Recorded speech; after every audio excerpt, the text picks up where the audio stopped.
Hi hello dear students, once again welcome back to എജുപേഴ്സ്. ഈ വീഡിയോയിൽ നമ്മൾ ഡിസ്കസ് ചെയ്യുന്നത് പ്രതീക്ഷിക്കുന്ന 3 മാർക്ക് ചോദ്യങ്ങളാണ്. എത്താൻ സാധ്യതയുള്ള 3 മാർക്കിൻ്റെ ചോദ്യങ്ങളാണ്. ഒന്നാമത്തെ ചോദ്യം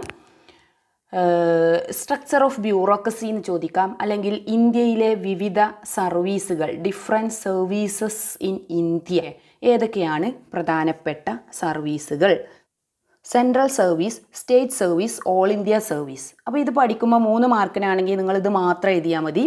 അല്ല ഇതിൽ വേറെ രീതിയിലൊക്കെ ചോദ്യം വരികയോ കുറച്ചും കൂടി വിശദമായിട്ട് എഴുതേണ്ടി വരികയോ കൂടുതൽ മാർക്കിന് വരികയോ ചെയ്യുകയാണെങ്കിൽ സെൻട്രൽ സർവീസിൽ എന്തെല്ലാം ഉൾപ്പെടുന്നു? ഒന്ന് Indian postal service, railway, foreign service. Okay.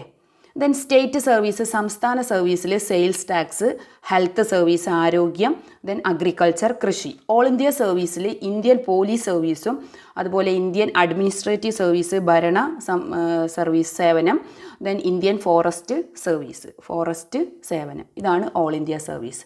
ഇതാണ് ഒരു ചോദ്യം. ഓക്കെ. ദെൻ രണ്ടാമത്തത് രാഷ്ട്രപതിയുടെ വിവേചന അധികാരം, discretionary powers of Indian president.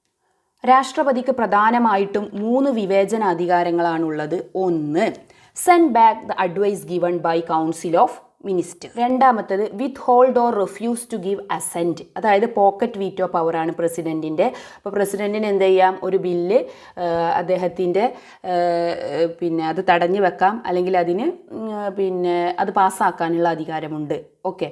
Then appointing prime minister when no leader has a clear majority in Lok Sabha. ലോകസഭയിൽ ഒരു വ്യക്തമായ ഭൂരിപക്ഷം ലഭിക്കാത്ത പക്ഷത്തിൽ പ്രൈം മിനിസ്റ്ററെ നിയമിക്കുക എന്നതും പ്രസിഡൻറ്റിൻ്റെ വിവേചനാധികാരമാണ്. അപ്പോൾ ഈ 3 എണ്ണമാണ് പ്രസിഡൻറ്റിൻ്റെ വിവേചനാധികാരം. ഇത് ഷുവറാണ്, ഇത് നന്നായിട്ട് പഠിക്കുക. നെക്സ്റ്റ്, യൂണിയൻ ലിസ്റ്റും സ്റ്റേറ്റ് ലിസ്റ്റ്, കൺകറൻറ്റ് ലിസ്റ്റ്.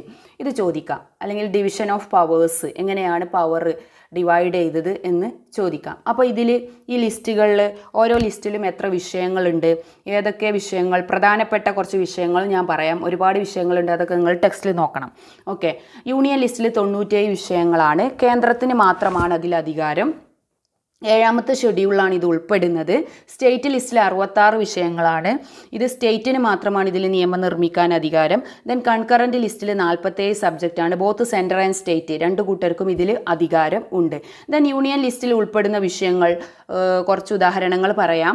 ഒന്ന് banking, citizenship, nuclear energy, defence. Bank, പൗരത്വം, ആണവോർജം, പ്രതിരോധം. State list police, public health, local self government, agriculture. Police, പൊതു ആരോഗ്യം, ലോക്കൽ ഗവൺമെൻറ്, ദെൻ കൃഷി. Concurrent list criminal law, education, forest, trade. Criminal നിയമം, വിദ്യാഭ്യാസം, കാട്, അതുപോലെ അതായത് വനം, ദെൻ ട്രേഡ് യൂണിയൻ, കച്ചവട സംഘങ്ങൾ. ഓക്കെ. നെക്സ്റ്റ് 3 മാർക്ക് ചോദ്യം ഭരണഘടന ഭേദഗതി ചെയ്യാനുള്ള 3 മാർഗങ്ങളാണ്. 3 മാർക്കിന് പോയിന്റ്സ് മാത്രം എഴുതിയാൽ മതി കേട്ടോ. ഒന്ന്, ബൈ സിമ്പിൾ മെജോറിറ്റി, കേവല ഭൂരിപക്ഷം. സ്പെഷ്യൽ മെജോറിറ്റി, പ്രത്യേക ഭൂരിപക്ഷം. മൂന്നാമത്തത് special majority plus ratification of half of state, പ്രത്യേക ഭൂരിപക്ഷവും അതുപോലെ തന്നെ പകുതിയിലധികം സംസ്ഥാനങ്ങളുടെ അംഗീകാരവും. ഈ 3 രീതിയിൽ എന്ത് ചെയ്യാം? ഭേദഗതി ചെയ്യാം. Then different types of right. Okay.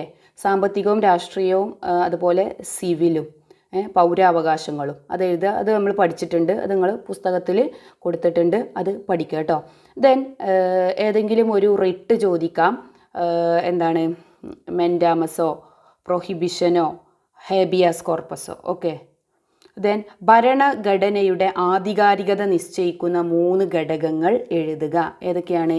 ഒന്ന്, പ്രഖ്യാപന രീതിയാണ്. രണ്ടാമത്തത് സ്ഥാപനാപരമായ രൂപരേഖ, ഭരണഘടനയിലെ മുഖ്യ വ്യവസ്ഥകൾ. ഈ 3 എണ്ണം. അപ്പം ആധികാരികത, what are the factors making a constitution effective എന്നായിരിക്കും ചോദ്യം. ഒന്നെന്താണ്? പ്രൊമുൽഗേഷൻ ഓഫ് കോൺസ്റ്റിറ്റ്യൂഷൻ, ഇംഗ്ലീഷിൽ പറയുകയാണെങ്കിൽ provisions of Indian constitution. Then institutional design. Okay. Then ലോകസഭയുടെ പ്രത്യേക അവകാശങ്ങൾ എന്തെല്ലാം? വേറൊരു 3 മാർക്കിൻ്റെ ചോദ്യം. ലോകസഭയുടെ സ്പെഷ്യൽ പവേഴ്സ് കേട്ടോ, ലോകസഭയ്ക്ക് മാത്രമുള്ള സ്പെഷ്യൽ പവേഴ്സ് അതും ചോദിക്കും. പിന്നീട് ചോദിക്കാൻ സാധ്യതയുള്ള മറ്റൊരു ചോദ്യമാണ് judicial review. Judicial review means power of Supreme Court or High Court to examine the constitutional validity. Okay, അപ്പോൾ ജുഡീഷ്യൽ റിവ്യൂ എന്ന് പറഞ്ഞാൽ പാർലമെൻറ്റും എക്സിക്യൂട്ടീവും പാസ്സാക്കിയ നിയമങ്ങൾ ശരിയാണോ. ജുഡീഷ്യൽ റിവ്യൂ എന്ന് പറഞ്ഞാൽ പാർലമെൻറ്റും എക്സിക്യൂട്ടീവും പാസ്സാക്കിയ നിയമങ്ങൾ ശരിയാണോ അല്ലയോ എന്ന് ഒരിക്കൽ കൂടി പരിശോധിക്കാനുള്ള ജുഡീഷ്യറിയുടെ പ്രത്യേക അവകാശത്തെ നമുക്ക് ജുഡീഷ്യൽ റിവ്യൂ എന്ന് പറയാം. അപ്പോൾ ഇതൊക്കെയാണ് പ്രധാനപ്പെട്ട 3 മാർക്ക് ചോദ്യങ്ങൾ. അപ്പോൾ വീഡിയോ നിങ്ങൾക്ക് ഇഷ്ടപ്പെട്ടെങ്കിൽ ലൈക്ക് ചെയ്യുക, ഷെയർ ചെയ്യുക, സബ്സ്ക്രൈബ് ചെയ്യുക, നിങ്ങളുടെ കൂട്ടുകാർക്ക് ഷെയർ ചെയ്ത് കൊടുക്കുക. അപ്പോൾ ഈ ചോദ്യങ്ങൾ നിർബന്ധമായും പഠിക്കുക. ഇതിൽ നിന്നുള്ള ഫുൾ മാർക്ക് നിങ്ങൾക്ക് കിട്ടും. ഓക്കെ.